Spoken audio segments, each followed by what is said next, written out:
বাংলার জমিনে এমন কোন মায়ের লাল, এমন কোন মায়ের সন্তান নাই আজও পর্যন্ত এই 19-বিংশ শতাব্দীতে কারোর ক্ষমতা নাই 40টা হাদিসের সনদপ্রাপ্ত কিতাবের সনদপ্রাপ্ত হওয়া।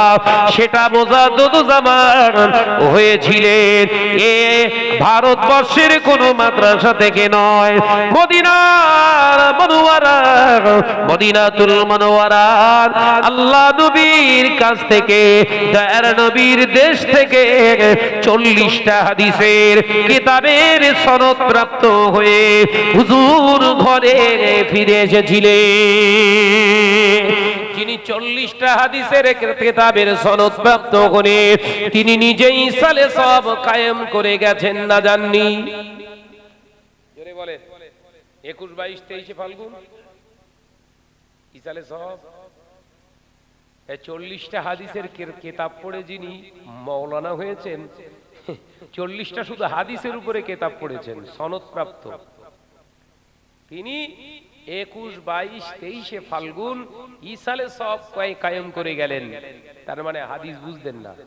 আর তুমি কোথাকার কে দুটো আমড়া ভাতে দে, মোবাইল মিস্ত্রি না রাজমিস্ত্রি, এখন হাদিসে বারাত দিয়ে বলছো যে সব চলবে না। চালাকি পেয়েছো, চালাকি পেয়েছো।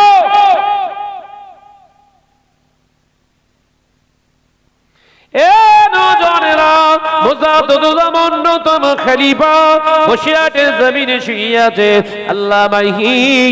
আল্লামা রুহুল আমিন সাহেব রাহমাতুল্লাহ আলাইহি, আল্লামা বড় মাওলানা রাহমাতুল্লাহ আলাইহি 18,000 হাদিস জানার সিনাতে আল্লাহ দিয়ে দিয়েছিলেন। মুখস্থ ছিল 18,000 হাদিস, যিনি মুখস্থ বলতে পারতেন। শুধু তাই নয়, 25,000 শরীয়তের কিতাব যিনি মুখস্থ করেছিলেন, সেই রকম একজন আলেম দ্বীন, তিনি নিজে দাঁড়িয়ে দাঁড়িয়ে কবর জিয়ারত করতেন। শুধু তাই নয়, তিনি ওই ইসালে সওয়াব করতে যেতেন। তার মানে হলো আল্লামা হুজুর রাহমাতুল্লাহ আলাইহি, মুজাদ্দিদুজ্জামান রাহমাতুল্লাহ আলাইহি এই গোটা বাংলার মুসলমানকে শিখিয়ে দিয়ে গিয়েছে নাজাতের ওসিলা হলো দুয়া। দুয়ার মাধ্যমে আল্লাহ তাআলা বান্দার গুনাহ মাফ করে দেয়। এই দুয়ার দরকার আছে না নাই? এরকম ইসালে সওয়াবের দরকার আছে না নাই? অনেকেই ইসালে সওয়াব পছন্দ করেন না। অনেকেই বলে জলসা দিয়ে কি হবে, অনেকেই বলে জলসায় চাঁদা দেব না, গান দিয়ে চাঁদা দেব। সিদ্ধেশ পুকুরিয়ায় আছে নাকি এরকম প্লেয়ার? কথা বলছেন না কেন? এই এরকম প্লেয়ার আছে? হ্যাঁ, কি বলে জলসা দিয়ে কি হবে? গতকালকে আমার দুটো জলসা ছিল হাওড়া জেলায়। একটা জলসায় গেলাম, সেখানে শুনছি বলছে ভাইজান আমরা এই জলসা দেই বলে আমাদেরকে ইন্ডিকেট করা হয়, আমাদেরকে ইন্ডিকেট করে ক্রিটিসাইজ করে, এই দে জান্নাত দেবে জান্নাত। ওরা মিথ্যা বলছে না বলো? যারা ক্রিটিসাইজ করছে, যারা এরকম মানুষকে দেখে তাচ্ছিল্য করছে জলসা মাহফিলের, ওরা যে বলছে জান্নাত দেবে জান্নাত দেবে, ওরা ভুল বলছে না বলো? কারণ রাসূলুল্লাহ বলেছেন এটা বেহেশতের টুকরা। একবার জোরে বলুন। ওরা জানে না, ওদের অজান্তি আল্লাহ জবান থেকে বার করে নিচ্ছে এটা বেহেশতের টুকরা। এই জলসা মাহফিল আপনারা দেবেন এই সিদ্ধেশ পুকুরিয়া গ্রামের ওসিলায়।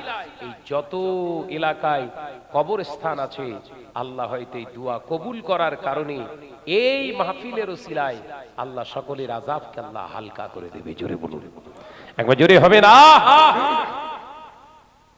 কে কি বলছে ওসব দেখার দরকার নেই, একদম মুদ্রা কথা বলে যায়, শর্ট একদম শর্ট আপনার সার সংক্ষেপে বলে যায়। যদি কেউ বলে দেয়া যাবে না, বলবেন যে আল্লামা হুজুরের থেকে তুই বেশি বুঝিস,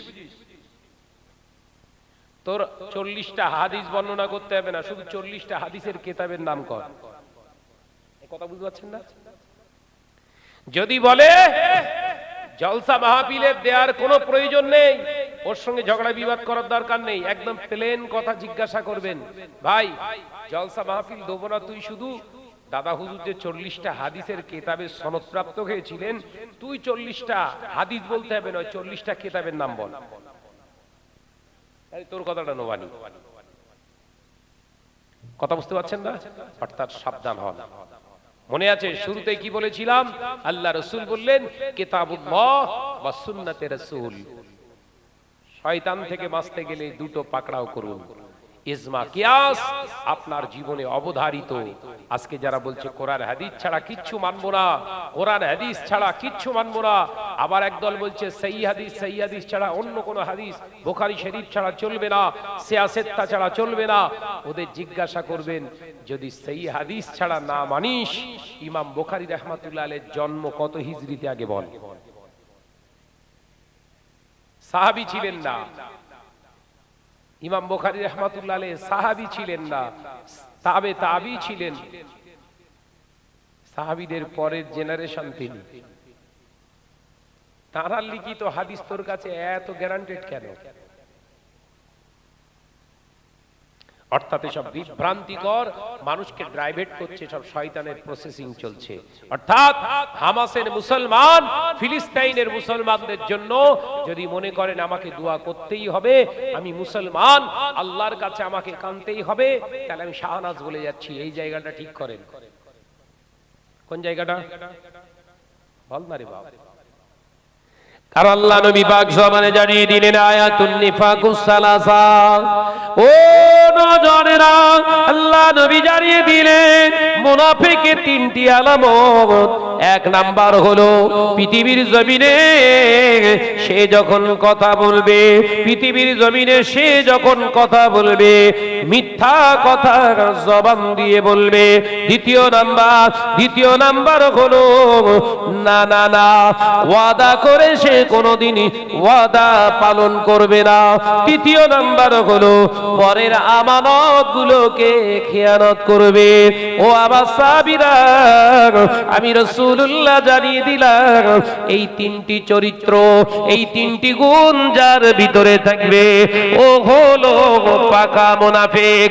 আর মুনাফিকের ঠিকানা আমি নবী জানিয়ে দিলাম জাহান্নাম। মুনাফিকের তিনটি আলামত, এই জায়গা থেকে সব পাস হয়, ওই জন্য বললাম এইটা ঠিক রাখেন। যদি মনে করেন ফিলিস্তিনের জন্য আমার কর্তব্য দোয়া করতেই হবে, তাহলে এই জায়গা প্রথম আপনি ঠিক করুন, ফিলিস্তিন পরে ঠিক হবে। এই কথা বুঝতে পারছেন না? দোয়া যদি মনে করেন কবুল করাতে হবে আল্লাহর দরবারে, প্রথম নম্বরে এই জায়গাটা ঠিক করুন। তিনটে, নাম্বার 1 মিথ্যা কথা পরিত্যাগ করুন। নাম্বার 2 আপনার এই জবানে ওয়াদা করেছিলেন যার সঙ্গে ওয়াদা খেলাফ করবেন না। নাম্বার 3 রাসূল বললেন আমানতের মাল খেয়ানত করবেন না। আমানতের মাল খেয়ানত মানে আমরা জানি ভাই আমাকে 50 টাকা দিয়েছে, ওই 50 টাকাটাই হলো আমার আমানত। হ্যাঁ, ওটাও আমানত। আর পরের গোপন কথা আপনাকে বিশ্বাস করে বলেছে, ওটা তার বিনা অনুমতিতে পারমিশনে অন্যকে বলে দেওয়াও হচ্ছে আমানতের খেয়ানত। বোঝাতে পারলাম না? বোঝাতে পেরেছি? স্বামী বিশ্বাস করে স্ত্রীকে রেখে বাইরে কাজে চলে গিয়েছে, স্ত্রী সেই স্বামীর আনপ্রেজেন্টেডে অনুপস্থিতির কারণে অন্য বেগানা পুরুষের সঙ্গে হ্যালো হ্যালো করছে, আমানতের খেয়ানত। কথা বোঝাতে পারলেন না? আলোচনা বোঝা যাচ্ছে? আপনাদের সিদ্ধেশ পুকুরিয়া এলাকার মা বোনরা সব ভালো, এরা জীবনে এরকম করে না। বাবা, হ্যাঁ, শুনে কি দেয় যে সমস্ত মহিলাগুলো স্বামীর অনুপস্থিতিতে, বাপের অনুপস্থিতিতে, ভাইয়ের চোখের আড়ালে, মায়ের চোখের আড়ালে, গ্রামের মানুষের চোখের আড়ালে গোপনে গোপনে বেগানা পুরুষের সঙ্গে অবৈধভাবে গোপনে গোপনে কথা বলছে। ও মায়েরা, ও ছেলেরা, আমি তোমাদের ভাই আয়াতে কারিমা দিয়ে বলে যায়, শুনে রেখে দাও। তুমি মনে করছো রাতের অন্ধকারে ঘরের কোণে কোণে বসে কথা বলছি, একা একা ঘরে দরওয়াজা দিয়ে কথা বলছি, ভিডিও কল করছি, কেউ দেখতে পায় না। শুনে রেখে দাও ও আমার বোনেরা, ভাবিরা, শুনে রেখে দাও, জেনে রেখে দাও। আল্লাহ কোরআনে এই জন্য জানিয়ে দিলে, কিরামান কাতিবিনা ইয়ালামুনা মা তাফআলুন। ওরে আমার বান্দারা, ভাবিস না তোদের সঙ্গে কেউ নাই, আমি আল্লাহ সব সময়ের জন্য তো দেখছি, কোথায় কি করছিস সব আমি তো দেখি। সাক্ষ্য রাখার জন্য কিরামান কাতিবিনা ইয়ালামুনা মা তাফআলুন, আমি আল্লাহ দুই ধারে দুইজন ফেরেশতা রেখে দিয়েছি। কিরামান কাতিবিনা ইয়ালামুনা মা তাফআলুন, যা কিছু করিস, যা কিছু খাস, কোথায় যাস, কার সঙ্গে কথা বলিস, গোপনে গোপনে স্বামীর চুপিসারে স্বামীর অনুপস্থিতিতে কোন পুরুষের সঙ্গে মেলামেশা করিস, আমি আল্লাহ ওটাকে লিখে রাখার জন্য, ভিডিও ফুটেজ করার জন্য আমার ফেরেশতা দুই আছে।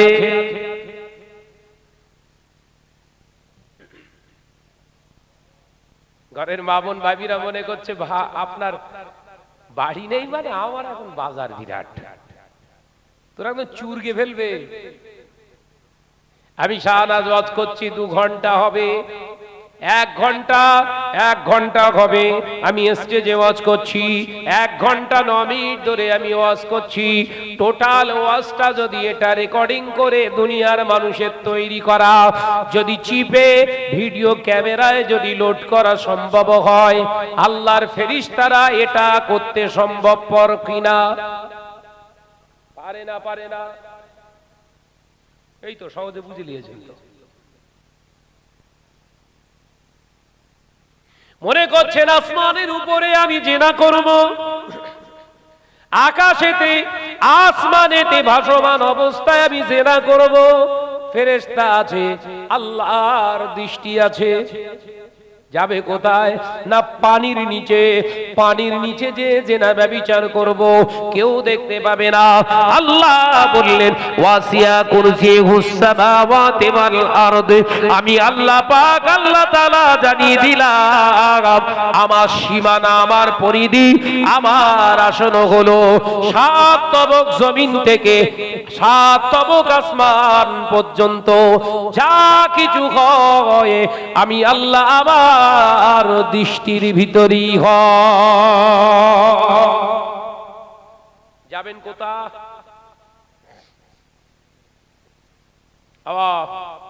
কোন দিকে যাবে?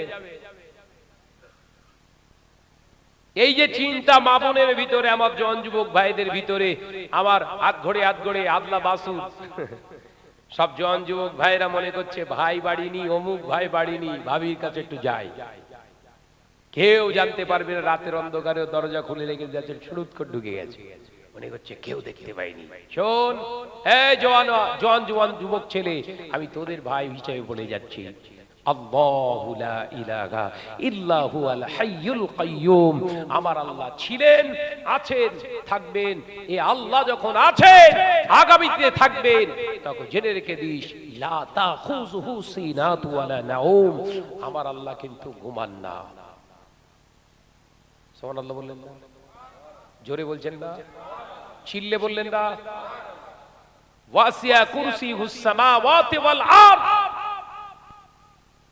লা তাখুযুহু, না আমাকে স্পর্শ করেন না। কে বলছে? আল্লাহ বলছে। আল্লাহু লা ইলাহা ইল্লা হুয়াল হাইয়ুল কাইয়্যুম লা তাখুযুহু সিনাতু ওয়ালা নাওম। আমি আল্লাহ আমার প্রয়োজন হয় না বিশ্রামের, আমার ঘুম স্পর্শ করে না। আমি আল্লাহ চিরন্তন জাগ্রত, চির জাগ্রত, আমাকে ঘুম কোনদিন স্পর্শ করেন না। এ বান্দা শুনে রাখ, জেনে রাখ, কোথায় যাচ্ছিস, কি করছিস, কোন জায়গায়, আমি আল্লাহ শুধু দেখি না, কিরামান কাতিবিনা ইয়ালামুনা মা তাফআলুন। আমি আল্লাহ আমার কিরামান কাতিবিন নোটেট করা ফেরেশতা দ্বারা তোদের লিখে রেখেছি, তোদের সময়, তোদের কাল, তোদের বছর, তোদের সময় প্রতি সেকেন্ডে আমি আল্লাহ ভিডিও ফুটেজ করার পাশাপাশি লিখে রেখে দিয়েছি। বান্দা ময়দানের মাশারে তুই যখন অস্বীকার যাবি, ওরে আমার বান্দি, গোপনে গোপনে জেনা ব্যভিচারে লিপ্ত হয়েছিলি, আমি আল্লাহ যখন তোকে জিজ্ঞাসিত হব, তুই যখন অস্বীকার যাবি, আমি আল্লাহ প্রুফ ছাড়া কথা বলি না। আমি আল্লাহ টোটাল ভিডিও ফুটেজটা তোর সামনে জাহির করে দেব, লাচার হয়ে যাবি। ওরে আমার বান্দা, আমি আল্লাহ কোরআনে বলেছিলাম লা ওয়ালা তাকরাবুজ জিনা ওয়ালা তাকরাবুজ জিনা। আমি তোদের জন্য বলছি বান্দা, খবরদার জিনার ধারে কাছে তোরা যাবি না। আমি আল্লাহ পাক জানিয়ে দিলাম আন-নিকাহ ওয়াস সুন্নাহ, বিবাহকে আমি আল্লাহ বৈধ করে দিলাম, জিনাকে আমি আল্লাহ হারাম করে দিলাম। জিনা করা তো দূরের কথা, জিনার ধারে কাছে যেতে পারবি না। বিয়ে কর, আমি আল্লাহ বলছি ইবাদত হয়ে যাবে।